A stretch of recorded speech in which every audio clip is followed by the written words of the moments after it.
tengo varias preguntas que me han enviado. Yo no sé hasta dónde puedo llegar, pero voy a tratar.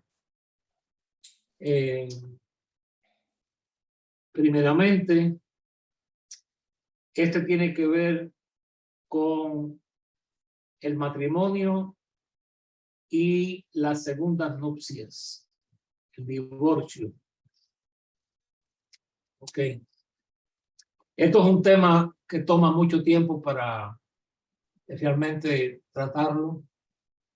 Por lo tanto, esto no es un estudio bíblico acerca del tema, sino tocar aquellos puntos que son quizás clave específicamente. Esto es un tema donde hay demasiada confusión, que no debe haberla, pero existe. Y vamos a ver cómo podemos tratar esto para que el hermano que envió esta pregunta pues quede satisfecho. Si por alguna razón mis respuestas no son suficientes, yo quiero que ustedes me lo dejen saber para poder ahondar un poquito más. Porque esto yo he predicado series completas acerca de esto, porque tiene muchas ramificaciones. Primeramente, quiero comenzar con Mateo 19, donde Jesús habla acerca del divorcio.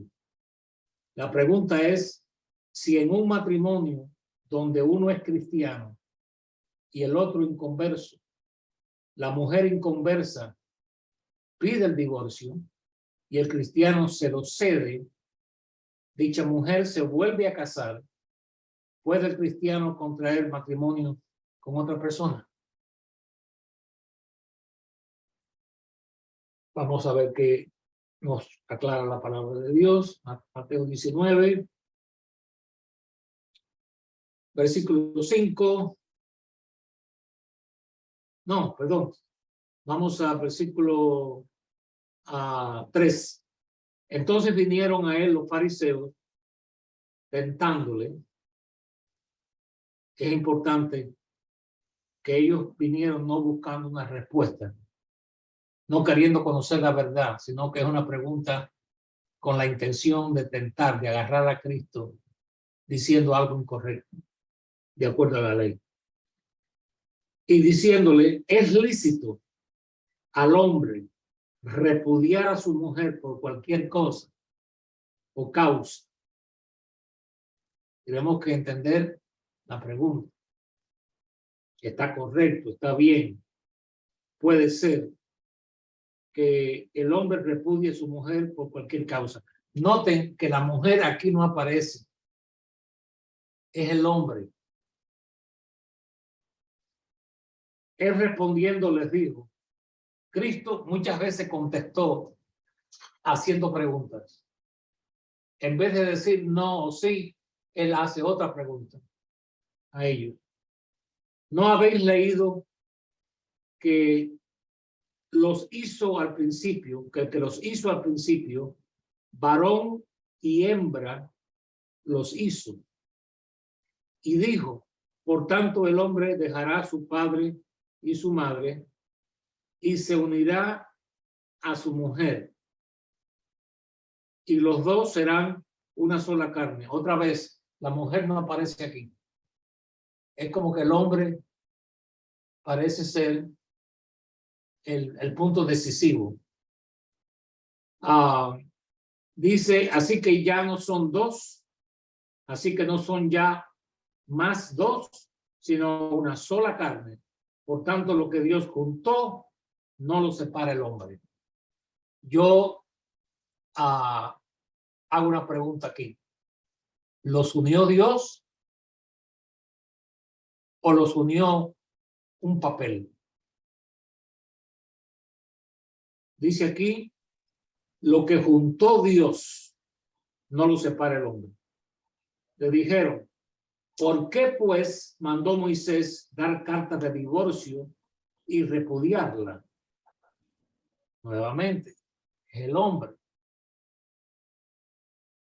Él les dijo, por la dureza de vuestros corazones o por la dureza de vuestro corazón, Moisés os permitió repudiar a vuestras mujeres, mas al principio no fue así. Yo os digo que cualquiera que repudie a su mujer, salvo por causa de fornicación, y se casa con otra, adultera. Y el que se casa con la repudiada, adultera. Le dijeron sus discípulos, si es así, la condición del hombre con la mujer, no conviene casarse. Entonces les dijo Jesús, no todos son capaces de recibir esto, sino aquellos a quienes se da. Ok, esta es la introducción. Fíjense que de acuerdo a la ley de Moisés, el hombre podía repudiar, lo cual implica darle carta de divorcio a la mujer por cualquier causa. Entonces, mucho de noche, roncas, no me gusta como tú cocinas, etcétera, etcétera. Por cualquier causa, te podía dar carta de divorcio. No cocinas como mamá, mamá me hacía esto, tú no me lo haces. Pero no estaba la causa de la fornicación. Porque en caso de que hubiera fornicación, la mujer era apedreada. Así que no había carta de divorcio por razones de fornicación o de adulterio. La mujer era apedreada. ¿Estamos claros en eso ahí? Ahora, cuando venimos al Nuevo Testamento, el Señor dice que un divorcio no se debe dar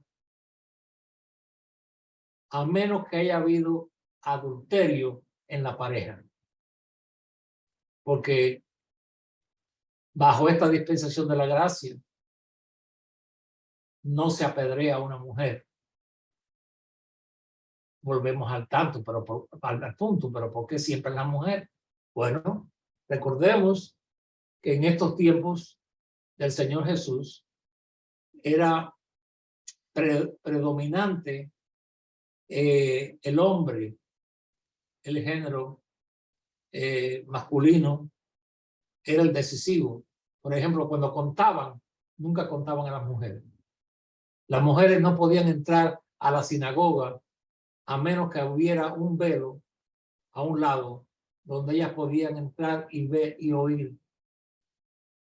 A las mujeres no les era permitido entrar a la sinagoga junto con los hombres. Así que había una tremenda parcialidad. Y yo siempre le he dicho a las mujeres, hermanas, ustedes han venido de muy largo, porque ustedes casi hoy pueden hacer todo lo mismo que puede hacer un hombre en la sociedad. Las cosas han cambiado mucho. Entonces, si existe, escuchen bien ahora, esto es un punto muy importante, porque hay quienes creen que si la pareja es infiel, sea el hombre o la mujer, aunque haya infidelidad, la otra persona todavía está enyugada. Lo cual quiere decir que la pareja inocente que no cometió nada queda soltero o queda soltera y no se puede casar. Eso lo predican y lo enseñan muchas agrupaciones cristianas que no creen en el divorcio. Pero el Señor nos dice aquí que sí se puede divorciar. Ahora, ¿para qué es un divorcio? Yo les pregunto, ¿para qué es un divorcio? Se unirán y serán una sola carne. Si hay un divorcio, ¿para qué es? Para separar. Para separar. ¿Eso rompe la unidad matrimonial? Para separar lo que nunca estuvo unido. Exactamente. Porque la palabra de Dios, y lo vamos a leer después, si la pareja se une a otra, nos dice la palabra que se unen y son una carne. Tú no puedes estar unido a dos. Del que te divorciaste y con la que te unes ahora.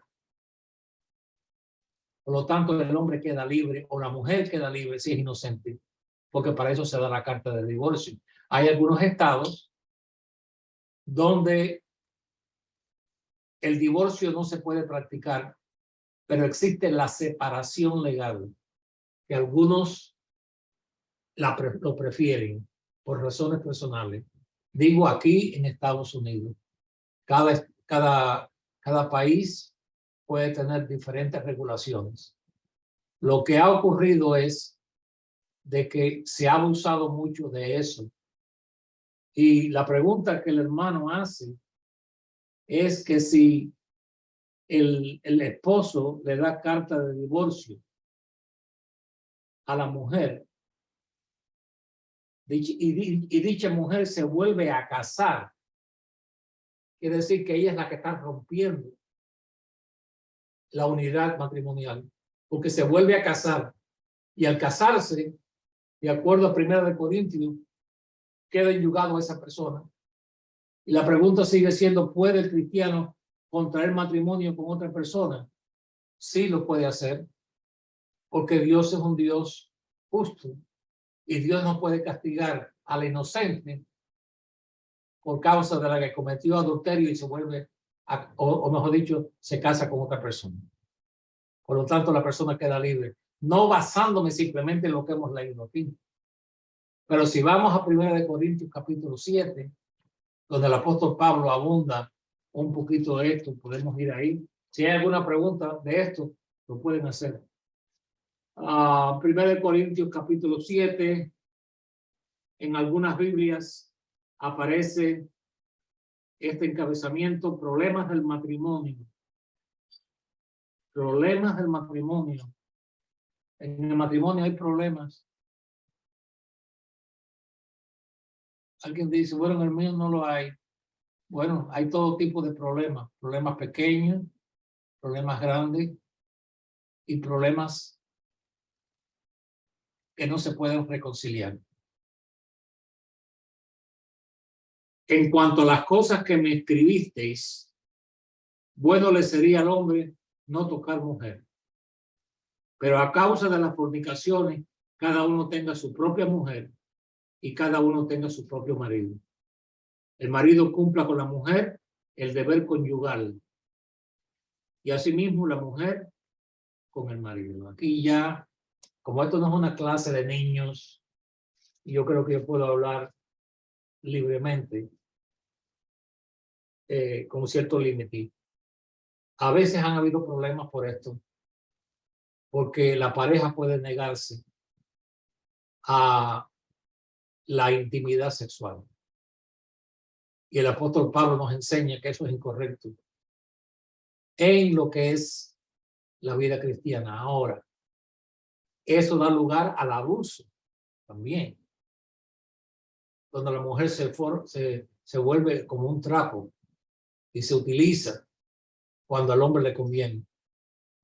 Y el apóstol Pablo dice que a menos que haya un acuerdo de ayuno, dice aquí el 5, no os neguéis el uno al otro, a no ser por algún tiempo de mutuo consentimiento, para ocuparos sosegadamente en la oración y volver a juntaros en uno, para que no os tiente Satanás a causa de vuestra incontinencia.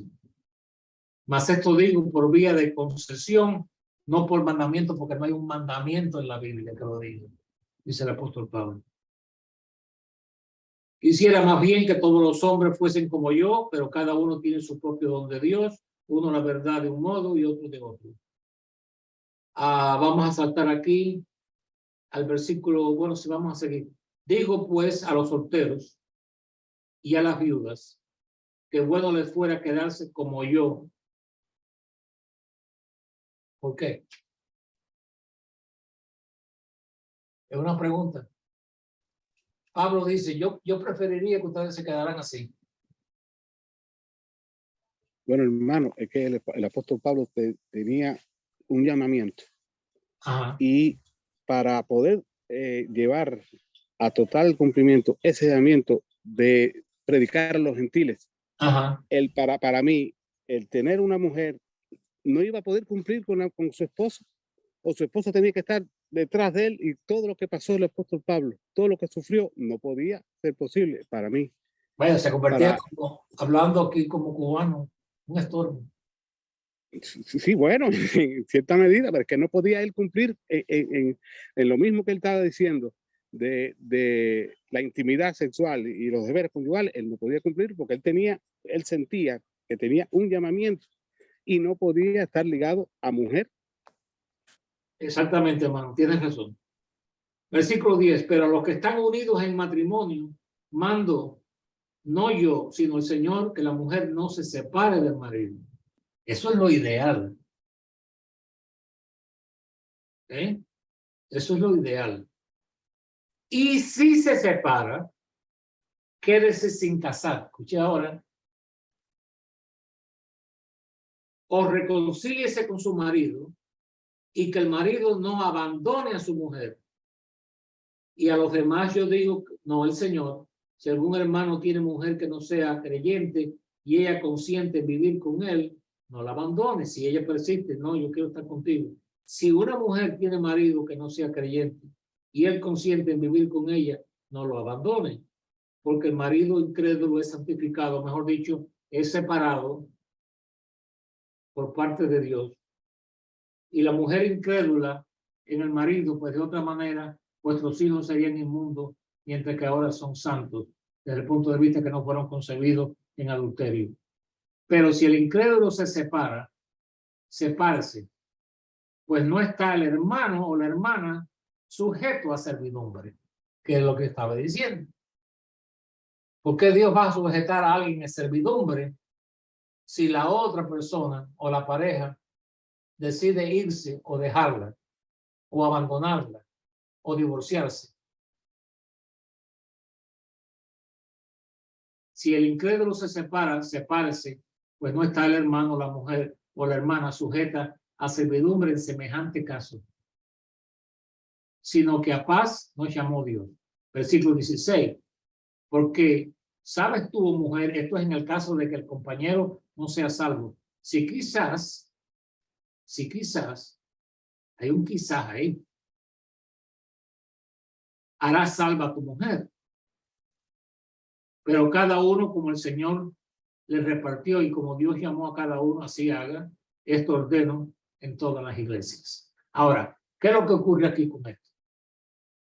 Vivimos en una sociedad donde hay quienes se han casado hasta 3 veces y 4 veces. O más.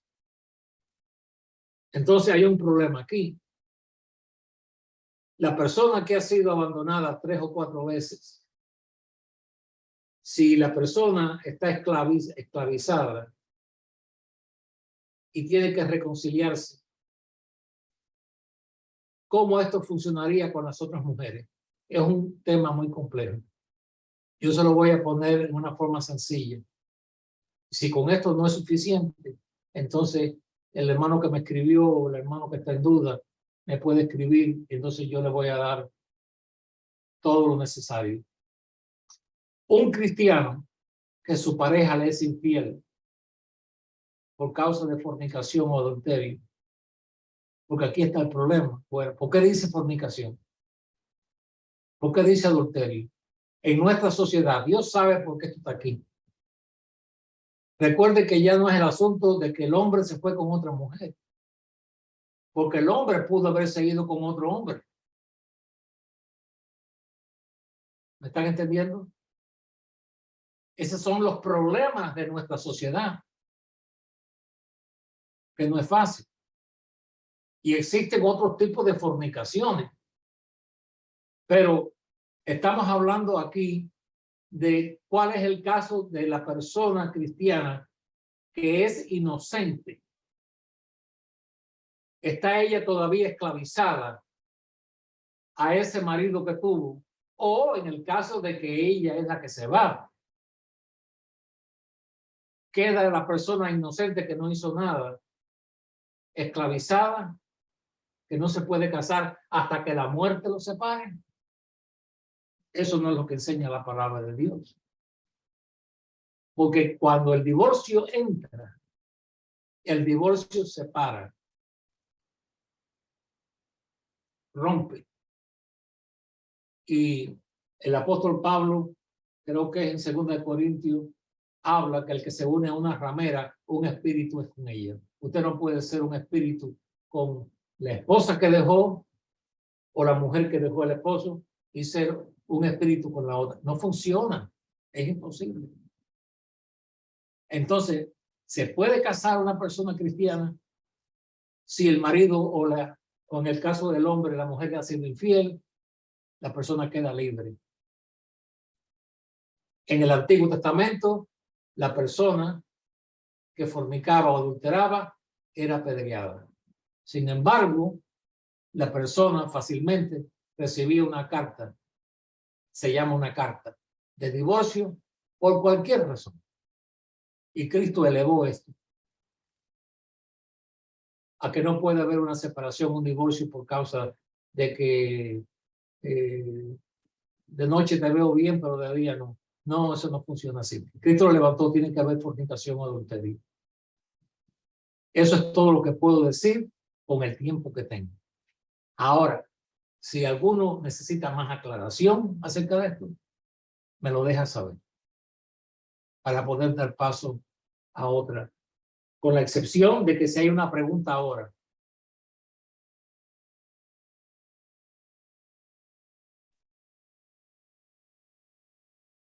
Razón. La única razón para el divorcio es el adulterio, la fornicación. No puede haber una razón, vaya, una cosa sencilla, pero que pueda peligrar la vida de la mujer, la vida de los hijos. Sí, puede existir, pero la persona no se puede casar. Claro, pero ¿y si cuando se separan por el divorcio, la otra persona se une a otra mujer? Eso está libre. Entonces está libre, sí, porque ya rompió. Ok. Y han habido casos de eso también, porque yo he visto esos casos aquí. Y no quiere decir porque que yo los he visto, eso es la respuesta. Pero esos casos sí pueden existir. Porque nadie puede estar unido a una persona que maltrata, que golpea, que abusa. Y alguien dice, bueno, sí, porque hay hombres. No, hay mujeres también que golpean. Yo he conocido casos de mujeres que golpean a sus maridos. Y los abofetean y le patean y hasta agarran palos en la mano. Oh, esos casos existen. ¿Cómo no?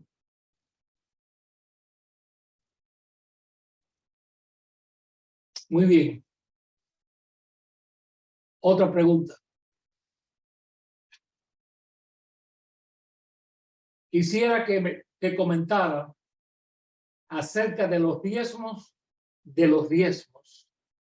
¿Qué parte se puede usar para la iglesia y para ayudar al pastor? Es más o menos lo que está diciendo aquí. Por sus necesidades de sustento. ¿O qué parte debe guardarse como fondo para la congregación? Ok, en esto quiero ahondar un poquito más. El diezmo, lamentablemente, sigue siendo un problema. Yo no sé si es porque las personas no lo entienden o no lo quieren entender. El diezmo no es acerca de darle dinero a Dios. Dios no necesita dinero.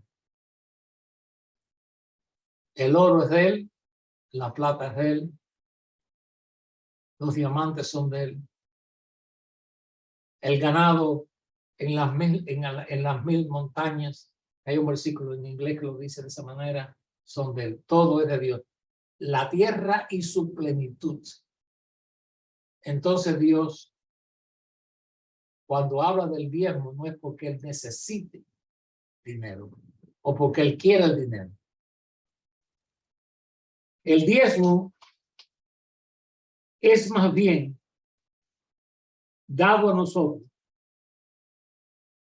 como una responsabilidad de nosotros aprender a usar nuestros bienes y hacernos responsables por él como administradores. Dice, por eso es que el diezmo existe. Esa es la razón. Y ahora yo lo voy a explicar. Dios está en contra de el malgasto. Dios no cree en el malgasto. Cuando el milagro de los 5,000 sobró pan y sobró peces. ¿Qué dijo Cristo? Recójanlo. Aquí no se va a desperdiciar nada. Podemos predicar y decir, bueno, recogieron 12 cestas, una para cada discípulo. Y Cristo no. Él no necesitaba comer. No es acerca de el dinero. El diezmo no es acerca de dinero, sino es enseñarnos la responsabilidad de nosotros administrar. Esto tiene que ver con productividad. Productividad. Producir. Cuando Dios hizo a Adán y a Eva, Dios no le hizo una mesa y le hizo una silla. O le hizo 2 sillas. Aquí tienen. Y si Adán y Eva hubieran dicho, ¿y dónde está una mesa, una silla para nosotros poder? Dice, ahí está, miren los bosques. Corten los árboles y háganlo. Productividad, responsabilidad. Dios no le dio a ellos el aceite. Podríamos pensar en aceite de cocinar, pero no. Estamos hablando de que en inglés la palabra que se usa es esa, pero en español tenemos combustible, ¿no? Lo que se usa para los carros. Quizás uno de ustedes me puede ayudar con esa palabra. Petróleo. Pero ¿qué hizo Dios? Dios lo puso en la tierra. Y de la tierra se saca, ¿qué cosa? El petróleo. Y se saca también el aceite. ¿De dónde? De los vegetales, del maíz, del olivo. Dios no le hizo una casa a Adán y a Eva. Ustedes no preguntan por qué. Le dicen, mire, este es el arquitecto de la eternidad. Mire, les hizo una casa. Señor, ¿dónde nos vamos a guardar? Hagan una casa. ¿Dónde? Mira, ahí está el bosque. Lo mandó para el bosque otra vez. Háganse una casa. Le dio los árboles. No les dio metales, pero lo escondió en las montañas, en la tierra, para que ahí, a medida que el tiempo fuera pasando, descubrieran lo que era el hierro, el cobre, etcétera, etcétera. El diezmo es un acto de responsabilidad. No solamente diezmamos de dinero, porque en algunos lugares, por ejemplo, a los soldados romanos se les pagaba con sal. De ahí sale la palabra salario. Porque la sal era muy preciosa en esos tiempos. Y en algunos casos en vez de darle monedas, se le daba la sal. Una vez que comprendamos eso, pensamos, ¿cuántas horas tiene el día? 24 horas. Si le damos el diezmo a Dios del día, tendríamos que separar 2 horas y 40 minutos para dárselo a Dios.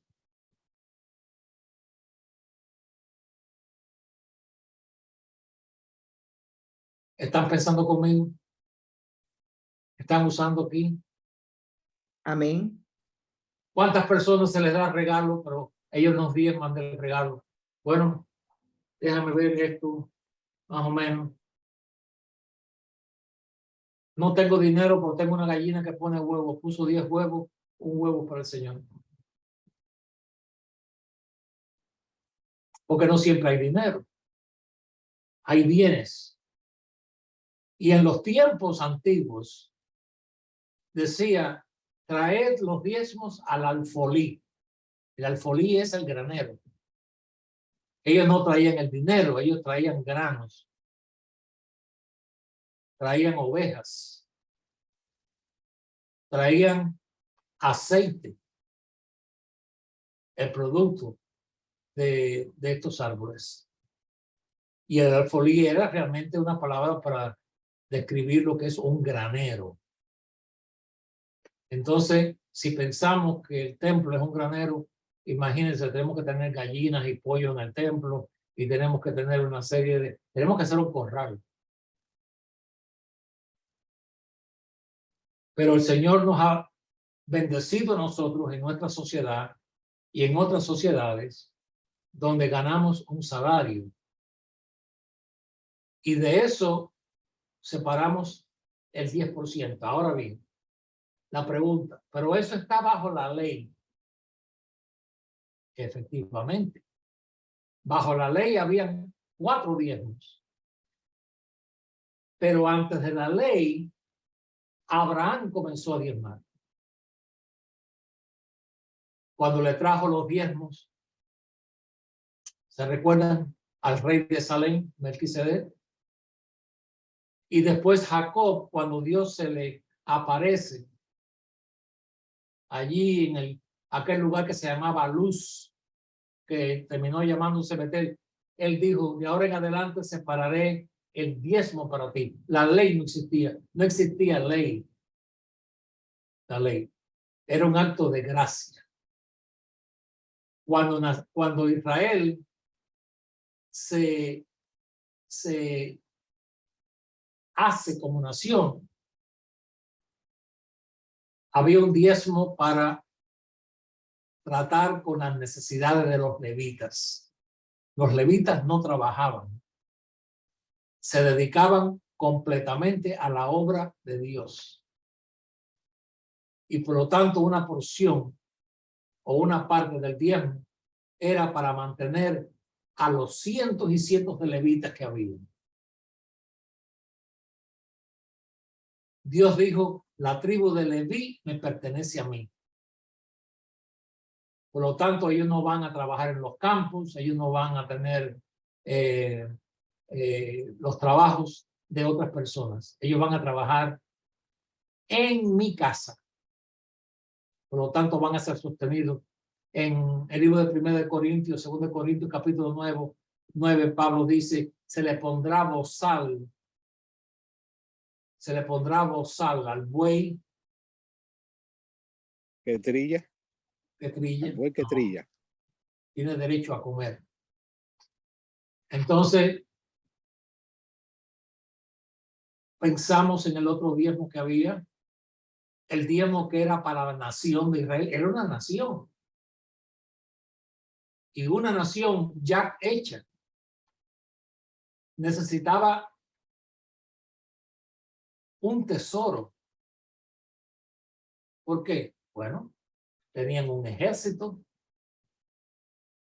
tenían sirvientes, tenían aquellos que talaban los árboles, aquellos que eran aguadores, que después usaron a aquella nación, que vinieron y los usaron, pero había que sostenerlos a ellos, los que edificaban.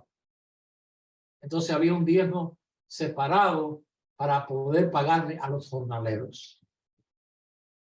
Entonces tenemos a los levitas, tenemos a la nación de Israel.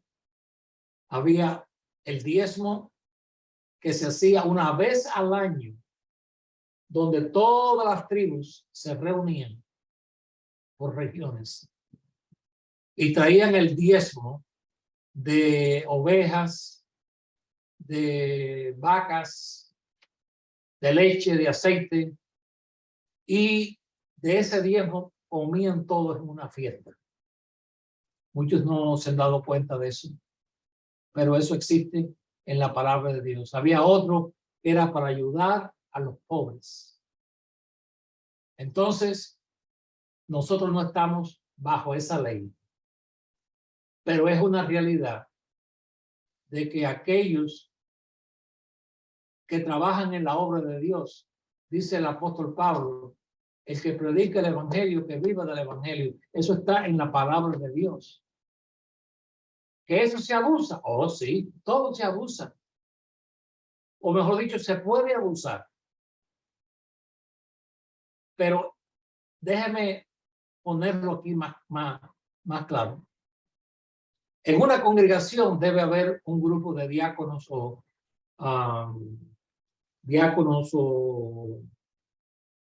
¿cuál es la palabra que estoy buscando yo? Ministros. Bueno, no es la palabra correcta. La que yo estoy buscando. Anciano. También, Directiva, servidores. no es la palabra. Directiva. La directiva, pero, ok, esa directiva que está formada por un grupo, siempre tiene que ser, por ejemplo, una congregación pequeña, deben haber 3 o 5 o 7 hermanos. Ahora, ellos le presentan a la congregación, tienen que estar de acuerdo en cuál va a ser el sustento que se le va a dar a un pastor. El pastor no dice yo quiero tanto, o esto es lo que yo quiero. Lo que recibe el pastor es lo que la congregación decidió.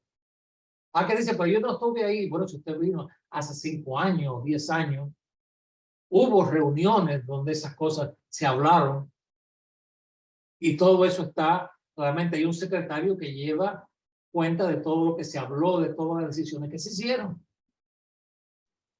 Entonces no se le puede llamar a un pastor que recibe una ayuda, un asalariado, porque de ahí viene, la palabra asalariado es alguien a quien se le paga. Y no es que sí que se le está pagando. Yo siempre he creído que no hay dinero en el mundo que se le pueda dar a un pastor de verdad, un verdadero pastor.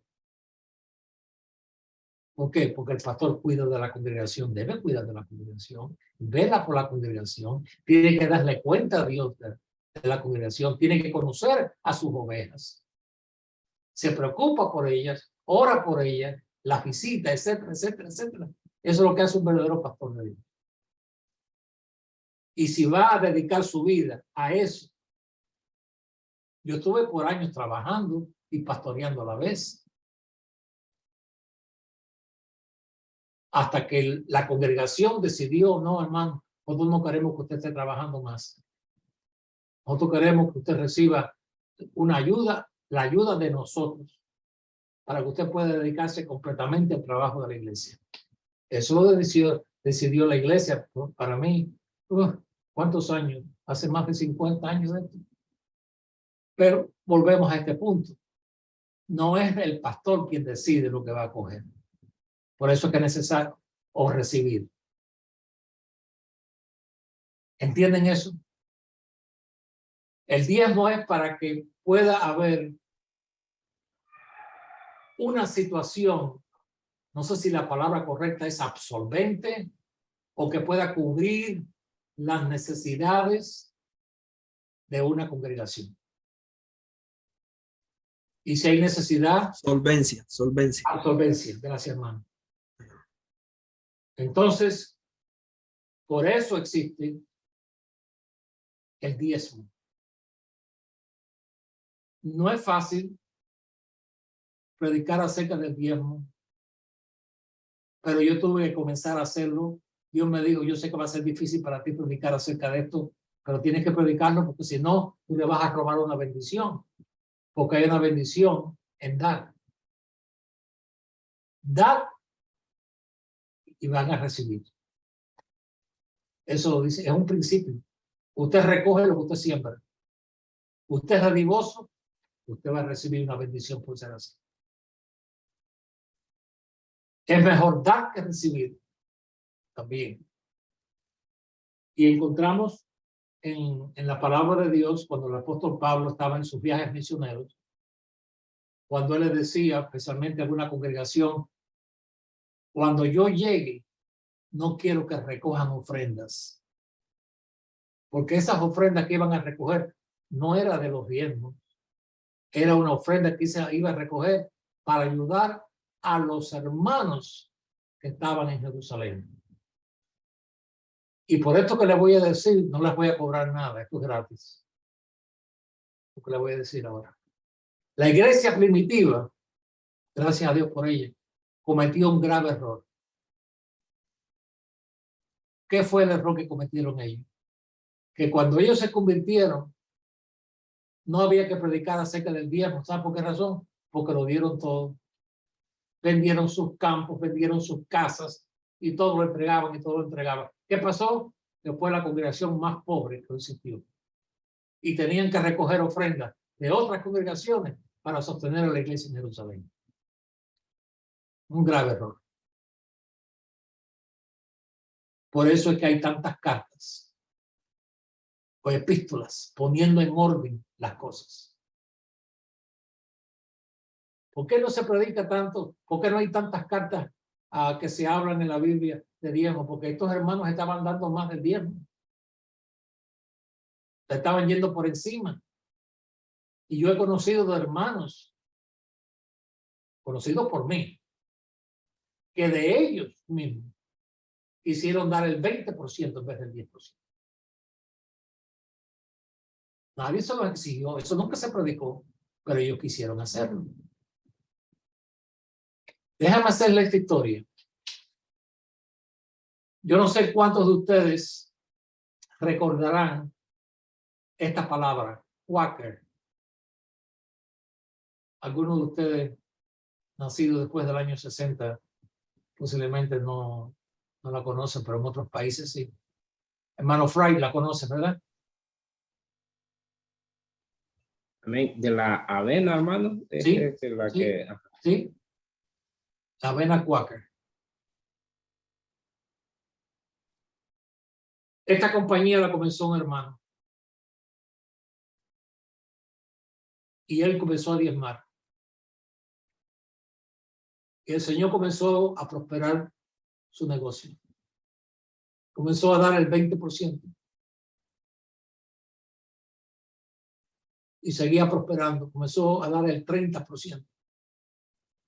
Subió al 40%. Subió al 50%. Le daba la mitad de la ganancia a la causa de Dios. Y llegó el momento donde ganó tanto dinero que se hizo multimillonario, que él vivía con el diezmo y le daba el 90% a la causa de Dios. ¿A qué dice? Increíble. No es creíble, está en la historia. Esto es un acto de fe. ¿No? Tiene que salir del corazón. No podemos, yo voy a comenzar a hacerlo. No lo haga si Dios se lo indique. Porque si usted comienza a hacer algo excesivo, después vamos a tener que estar recogiendo ofrendas para ayudarle a usted.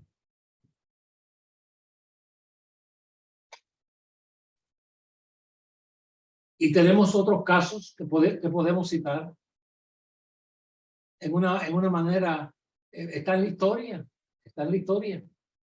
Dios bendice al dador alegre, no al que lo hace como una ley, no el que lo hace para que no vayan a decir que yo no diezmo. No. Diezmar no es dar un cheque o poner una ofrenda cada vez que usted prospera y da dinero. Hay que estar seguro que lo mínimo que damos es el diezmo, porque dice, ustedes me han robado a mí, dice Dios en Malaquías, en diezmos y ofrendas. Ofrenda es lo que damos por encima del diezmo. Por ejemplo, es un ejemplo muy sencillo. $1. Bueno, Dios dice que es el diezmo. Ok. Está hablando aquí con la esposa del hombre. Ok. Yo dije $100, ¿verdad? 100. ¿O dije $1? Uno. $1. Okay. $1. Ok. Ok. Aquí tenemos 10 centavos. Este es del Señor. El 90 es mío. Te equivocaste. Todo es de Dios. Ah, todo se lo doy todo. No, eso no fue lo que yo dije. Todo es de Dios. Por lo tanto, el 90%, ¿cómo tú lo vas a invertir? ¿Qué vas a hacer con el 90%? Entonces existe aquel que dice, son ejemplos que estoy poniendo. El dólar. 10 centavos para el Señor. Déjame dar 5 más. 5 centavos más. Te fuiste por arriba. Porque quisiste ser generoso. ¿Tú crees que Dios pasó eso por alto? No. Y esto funciona, hermano. Esto funciona. Trabaja. Produce fruto. Y definitivamente que al siervo de Dios, al que es verdaderamente un siervo de Dios, se le debe respaldar. Hay pastores que abusaron de esto porque recuerden que yo he llevado cerca más de 50 años en el ministerio, por 44 de pastor, y yo conocí pastores que ellos cogían el diezmo para ellos y que los demás gastos de la iglesia tenía que hacer ofrendas especiales para ellos. ¿Y por qué lo hacían así? Porque ellos creían de que ellos eran levitas, pero no se dieron cuenta que los levitas fueron eliminados hace mucho tiempo atrás. ¿Hay alguna pregunta acerca de eso? ¿No? Bueno, yo lo que quería comentar es acerca de lo que usted dijo de se determinaría entre la congregación o entre la junta directiva lo que se le debe dar al pastor o al ministerio. Y mi comentario en eso es que claro, tiene que ser algo más que justo, ¿no? Porque en esta decisión pueden hacer algo que simplemente digan, no debe ganar más que esto. Y entonces ponen la situación en que el pastor no tenga suficiente para poder mantener su hogar o sus gastos. Eso es algo que se tiene que mantener en conciencia, ¿no? Porque hay algunos, no se tore, hermano pastor, por lo que estoy diciendo. Entonces, hay ¿Qué dijiste, algunos... hermano? Hoy estaba tosiendo. Entonces, porque pueden haber algunos que digan, no, el pastor no debe ganar más que esto. Bueno, yo no soy pastor ya, hermano. No, yo Habla entiendo. bastante. Entiendo, pero estoy diciendo por el beneficio de los otros, ¿no? Sí. Que no debe ser así también, debe ser algo que sea bastante justo en ese caso. Y como usted dijo, a un pastor que de verdad tenga un corazón de pastor y que esté trabajando en esa capacidad, ok, no hay, digamos, un precio que se le puede poner a eso, ¿verdad? Y entonces también pensar en el futuro de ese pastor, de lo que va a necesitar, dando su vida completa al ministerio y entonces a llegar al punto que va a pasar cuando se retire. Todo eso se debe mantener en mente y es algo que simplemente quería comentar. Y también, digamos, como hacemos aquí nosotros y hemos estado bendecidos en tener la hermana Carol, que ha sido la secretaria de la Junta, de haber un presupuesto, ¿no? Y ese presupuesto ahí se colecta todo lo que es de los diezmos y de la ofrenda. Y entonces, como alguien responsable, ¿no? En la Junta, como ella, pudiera manejar esos fondos que se recobran para mantener la obra de Dios en pie y que no esté en rojo, como se dice en inglés, digamos, con que no haya suficiente dinero para mantener la obra, mantener el ministerio. Y simplemente eso era mi comentario y quería hacer el énfasis ese que hay algunos que pueden decir, no, ¿por qué se le va a dar al pastor tanto en salario, digamos? No, es que no, de verdad no hay un precio en que ponerle a eso a alguien que de verdad está dedicado a la obra y dedicado a las ovejas. Y sí, ese es mi comentario ahí. Gracias, hermano. Hermano Alex, Sí. yo quería decir algo para la gloria del Señor sobre esto que estamos hablando del diezmo. Que yo le doy gracias al Señor, que para mí nunca ha sido una carga diezmar. Y alabo el nombre del Señor porque nunca he sido avergonzada. Siempre en diferentes situaciones difíciles de mi vida, siempre he sacado el diezmo primero. Y como usted estaba diciendo, este otro 90%, Dios me ha bendecido y me lo ha engrandecido, me lo ha multiplicado. Y yo alabo el nombre del Señor por eso, porque siempre he querido poner el diezmo en primer lugar, y el Señor siempre donde yo no imaginaba, a veces pensaba, pero con este poquito que quedó, y gracias al Señor que nunca tuve que carecer de nada.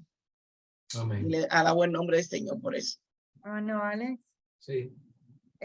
Yo me recuerdo muchas veces cuando tuvimos la junta anual, de que por muchísimos años usted cogía la misma cantidad y nadie decía nada, pero llegó un momento que muchas veces Miguel Ángel se paró y dijo que era justo porque la congregación iba creciendo, los fondos iban creciendo, pero nuestro pastor recibía la misma cantidad. Y si mal no recuerdo, mami no recibía ayuda por muchos años. Y Miguel se paró y él dijo que era honroso aumentar esa cantidad. Y si hay situaciones similares en congregaciones, yo creo que es justo y correcto. Y que da gloria a Dios que alguien como él tenga el valor y la valentía, ¿verdad? El coraje de poder pararse y decir, no es justo. Porque, sí. porque el obrero es digno de su salario y ustedes son tremendos siervos y hay otros buenos siervos también. Somos inútiles. Realmente, como dijo el siervo, inútil siervo soy. Pero yo creo en ahorrar. Yo tengo 2 alcancías todavía. Siempre he creído en las alcancías. Esta mañana hago así en los bolsillos y no toqué unas monedas. Porque salí ayer. Y entonces tengo una alcancía de centavos. Y puse los centavos ahí y otro de monedas mayores. Siempre he creído en ahorrar. Y yo creo que una congregación, por muy pequeña que sea, aunque sea para algunos rehisible, debe tener algo separado como ahorro. Si un día hace falta pintura, si un día hace falta arreglar un banco, una puerta, porque las bisagras se echan a perder,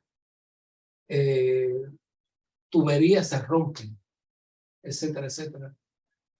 Entonces, eso es una cosa que hay que sembrarla en la mente de los hermanos en una congregación.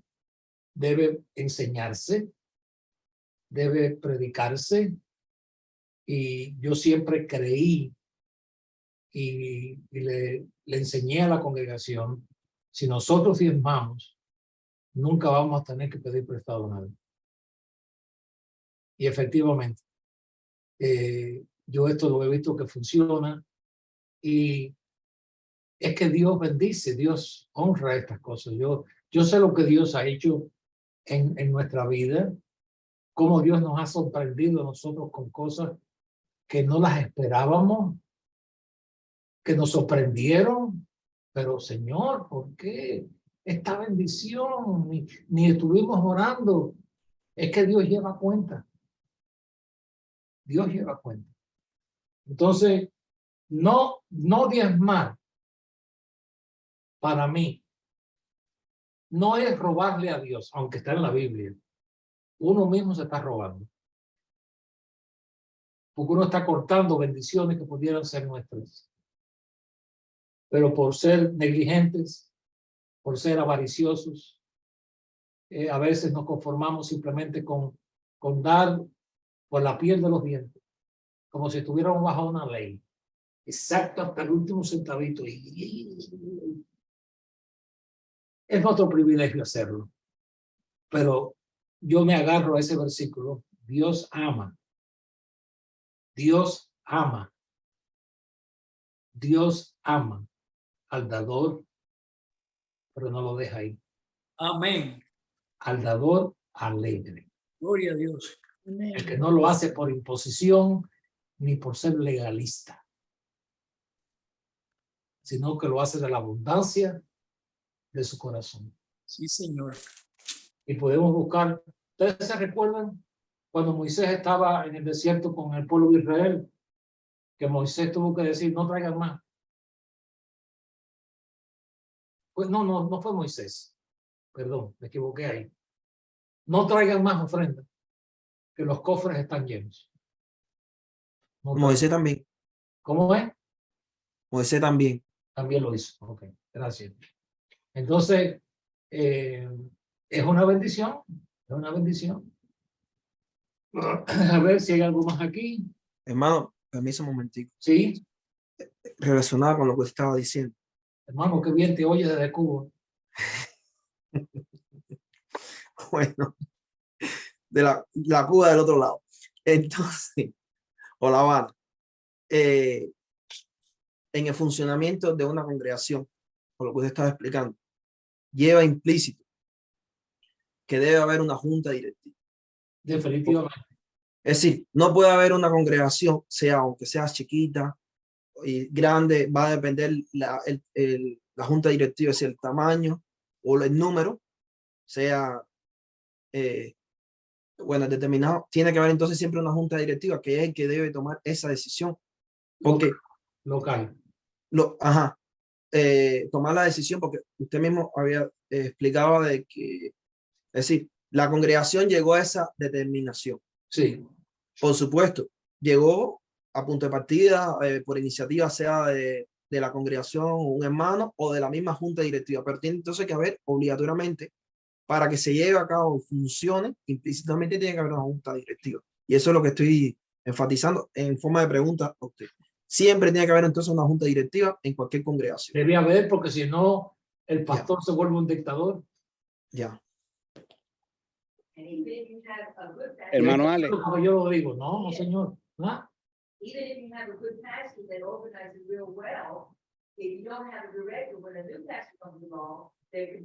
Sí, porque por ejemplo, como dice mi esposa, es una vez que ese pastor ya no esté ahí y llega uno nuevo. Exacto. Tenemos que entender también. Bueno, tú llegaste nuevo y tú quieres los beneficios del viejo. No, eso no funciona de esa manera. Por eso que la directiva ayuda, y un siervo de Dios no se va a sentir mal por eso. Porque un siervo de Dios tiene un corazón noble, que no va a ser, hay una palabra en español que tiene que ver con que le importa el dinero, ¿no? Hay una palabra para eso en español, a lo mejor avaro. Bueno, avaro. Interesado. También. Codicioso. ¿Cómo es? Codicioso. No, es otra. Pero bueno, no vamos a hacer tanto énfasis en la palabra. ¿Cuál es? Ya más o menos tenemos una idea de cómo esto cómo debe funcionar. Cómo debe funcionar para que, como dice la palabra, para que no haya necesidad en mi casa. Necesidades pueden haber. Yo sé lo que es pasar por necesidades. Yo sé lo que es orar a Dios. Oraciones largas y tendidas hasta que el Señor dijo, te oí. Y entonces hay un Dios al cual podemos ir por nuestras necesidades, pero sean 3, o sean 10, o sean 20, hay que hacerles ver a ellos que ellos también tienen una responsabilidad. ¿Cómo vamos a confiarle a Dios nuestra alma si no le podemos confiar nuestro bolsillo? ¿Qué vale más, el bolsillo o nuestra alma? Que son cosas que tenemos que pensar en ellas. Como esto sí, pero esto es menor. Y si en lo menor no podemos ser fieles, ¿cómo vamos a ser fieles en lo mayor? Con eso concluyo la clase en esta mañana. Hermano, ¿Sí? tengo una pregunta. Por ejemplo, se diezma. Y voy a poner mi ejemplo. Bueno, yo diezmo y bueno, y ofrendas ahora. Y lo hago de corazón. Bien. Y sé que va a tomarse para cosas específicas y se va a tener mucha responsabilidad con ese dinero que se está diezmando, se está ofrendando. Ajá. Entonces, ¿es correcto que la congregación deba saber o se le dé alguna información a la congregación al respecto? Debe ser, hermano. Eso de no dar cuenta, eso es incorrecto.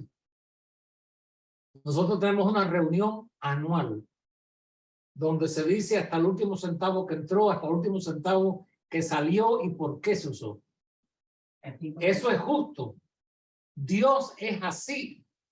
¿Cómo nosotros vamos a estar en una congregación y no sabemos qué se ha hecho con ese dinero? No, eso es justo. Eso hay que arreglarlo, hermano. Alguien tiene que hablar, alguien tiene que decir algo. Hermano Alex, y aquí es una ley. Bueno, Sin embargo, muchos... aquí hay una ley, pero hay quienes se burlan de esa ley. Porque yo también lo conozco. Oh, sí. Que no Claro. tienen reuniones, deben tenerlas, pero no las tienen. Nosotros legalmente lo tenemos que hacer. Pero cuando nosotros comenzamos a hacerlo, lo hicimos por un asunto espiritual de nosotros, de dar cuenta a Dios y a nuestros hermanos. Porque cuando yo estaba predicando acerca del Dios, lo primero que comenzamos a diezmar aquí fue mi esposo y yo. Y las primeras sillas las compramos nosotros.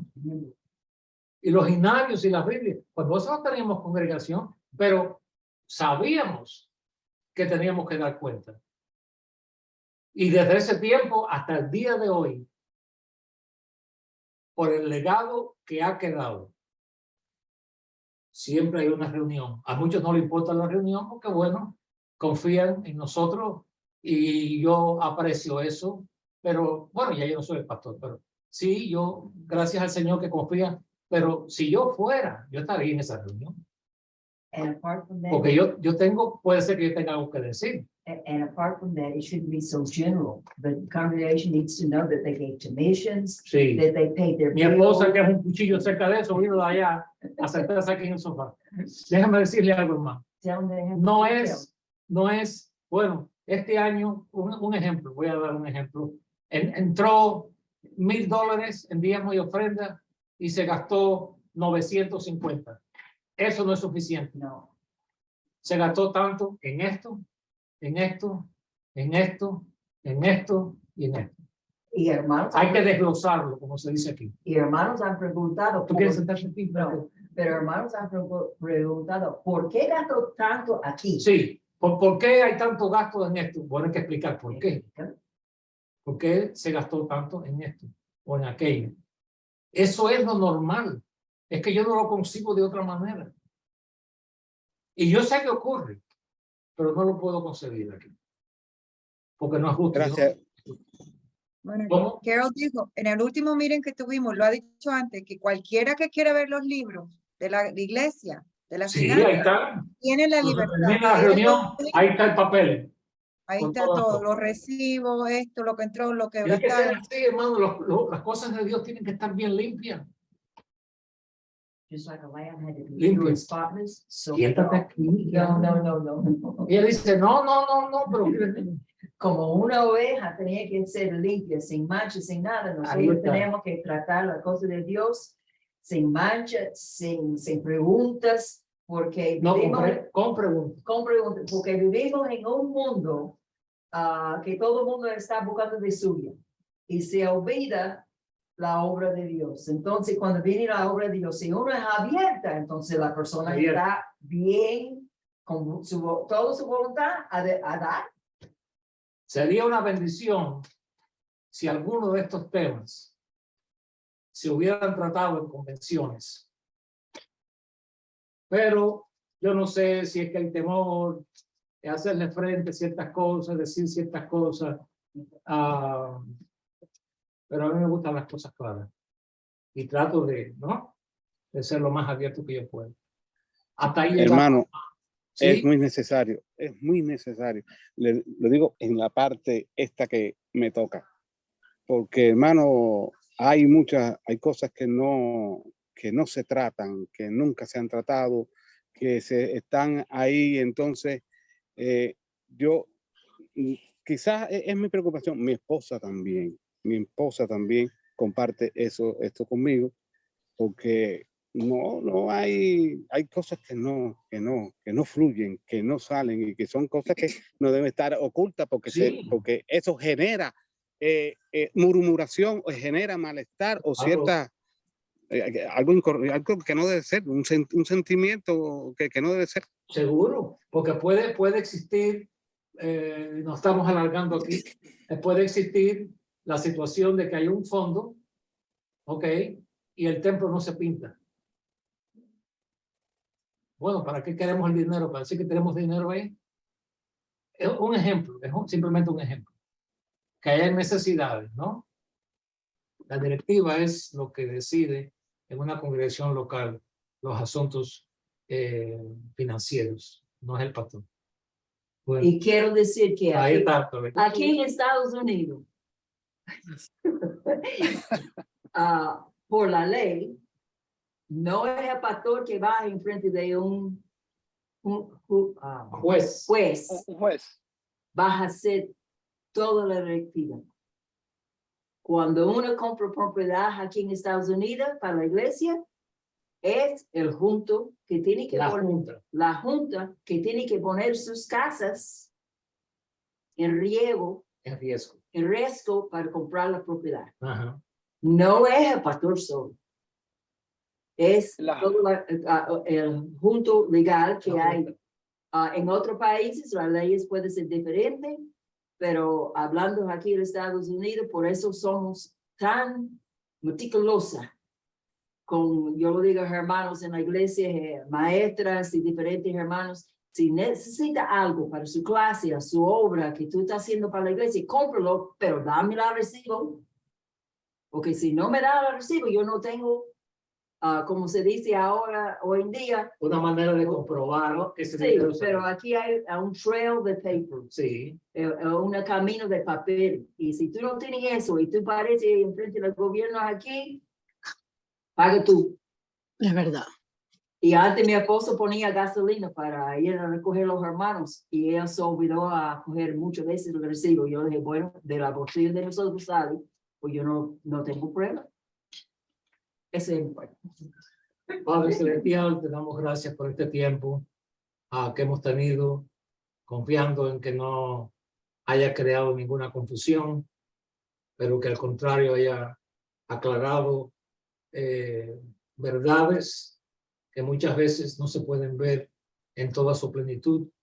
Utiliza esto como un medio para nosotros crecer, no solamente en conocimiento, sino en la gracia del Señor, para ser mejores mayordomos, para ser mejores esposos, esposas, para ser mejores siervos, para la gloria de tu nombre. Gracias por los hermanos que han podido entrar.